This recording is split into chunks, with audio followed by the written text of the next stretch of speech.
Hello and welcome to this week's Liminal Tarot. This is for the week of the 24th through the 30th of July, 2022.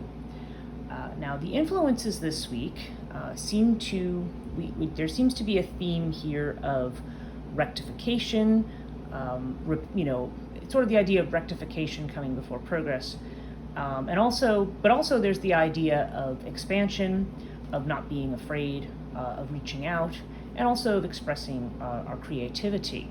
So the decks that we have today, I have the Morgan Greer Tarot. I have 3 cards from here. I have the Antarian Oracle. I have the Osho Zen Tarot, 1 card from there. I have 1 from the Wisdom of the Tao Oracle, 1 from the Dark Goddess. I have a Norse Rune, Moonology, and the Essential Oil deck. Okay, so these are all of our choices for today. So as always, let's start with tarot. We have 3 cards. Okay, so we have the Empress, we have the 4 of Wands, and we have the Queen of Pentacles. Now these are all, certainly the Empress and the Queen of Pentacles, these are cards about giving birth in a sense. I mean, it could literally have to do that with that, but oftentimes it has to do with the idea of bringing something to fruition. This is the more motherly aspect of the Great Mother, but it's also the creative aspect, the planting the seeds, the waiting for something to grow. So this is a time to do some new things. 4 of Wands has to do with having already accomplished quite a bit. So there needs to be a sense of recognizing what you've already done. Don't dismiss the things that you've done just because you haven't finished everything you want to do. Look back at what you've done. You can be satisfied with your accomplishments, but the kind of movement here through these two, these 2 sets of staves that you see, is the idea that somehow we're passing underneath this and into something new, into a new place. So there is stability. We have something. We have a solid foundation for what we're doing and where we're going, and so now we have the opportunity to move ahead. And the Queen of Pentacles, this is when you talk about the court cards in Pentacles, you're going from the Page, which is sort of your beginnings, to the Knight, which is your first steps on the journey, to the Queen, which is where your journey becomes informed by the feminine. It becomes informed by receptivity. In this case, the quality that we see in the Earth cards is sharing what you have. We're working here very much towards the manifestation of practicality, of finishing creative projects, of manifesting wealth. This is a very good, and there's a very settled energy to this, but also the potential here for moving on and doing something new. Now, in connection with that, if I go over to the Antarian Oracle, the Metamorphosis card has to do, there's a lot of Jupiter energy around this card. It has to do with expanding. It's the idea of the expansion of family. So it really does fit in with this theme here. And it doesn't have to literally be an expansion of your family, but it's just the idea that you are extending your circle, that you are meeting other people, that you're moving outside of the space that you are in. And rather than restricting, rather than cutting yourself off, staying away from people, kind of the energy that we associate with the Hermit, for example.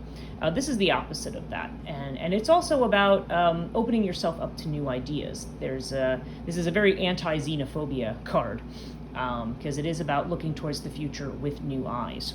So, and the Metamorphosis part, of course, has to do with changing into the people and adapting into the people that we need to be moving forward. And again, to this point, we have the Harmony card, which is the 10 of Water.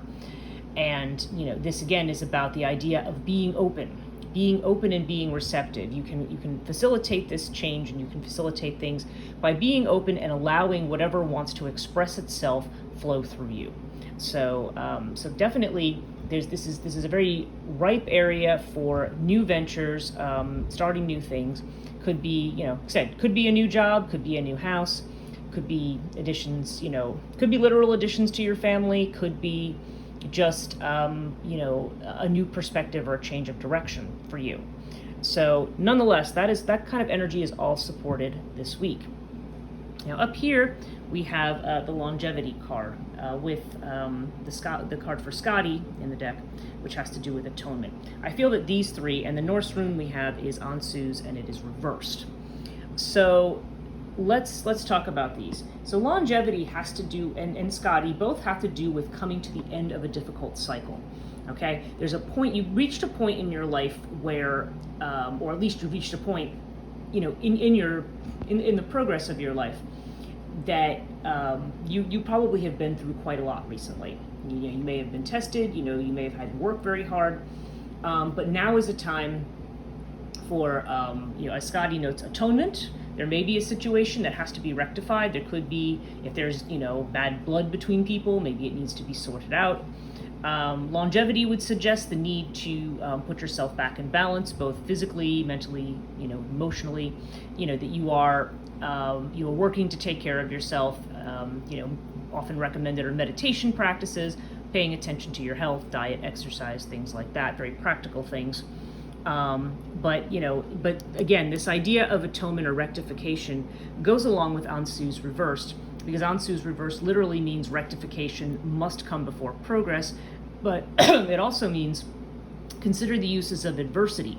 So, if you are in a situation where you feel blocked, or you feel like, there's a failed communication, or something hasn't quite worked the way that you, hasn't worked out the way you wanted it to, or you have any kind of regret over something, this is the time to rectify it. So before we can really move ahead, you have to clear up old business, and then you're able to move ahead. So, get yourself in balance this week, rectify anything that seems, out of sorts.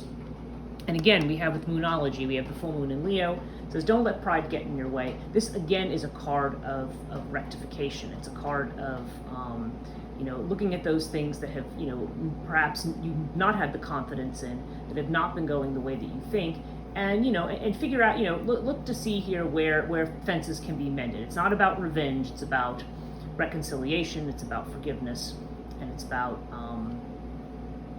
pulling, just not pulling away from people. There's definitely that impulse that we still see here towards, expanding, moving out, and reaching out the olive branch rather than fighting. Okay, so that is part of the message here. And of course, with the essential oil oracle, we have the worthy card, the trigger statement being I am ashamed, the true statement being I am cherished. And it says there are connections to ancestral and childhood memories that are ready to be healed. Allow divine light to shine within. So, again, this is about atonement. This is about breaking the things of the past that no longer serve you. But in the breaking, it's not through a hostile break. This would be more implied through negotiation, through mending fences, and through trying to share what you have, in the sense that we see with these cards, in the sense of trying to build something, of trying to nurture rather than trying to tear something apart. So that is the energy that we're seeing for this week. This is very nice energy, very expansive, gives us a safe place to try to move out and to expand and to fix things that have been problematic for us. That's it for this week. I'll see you next week.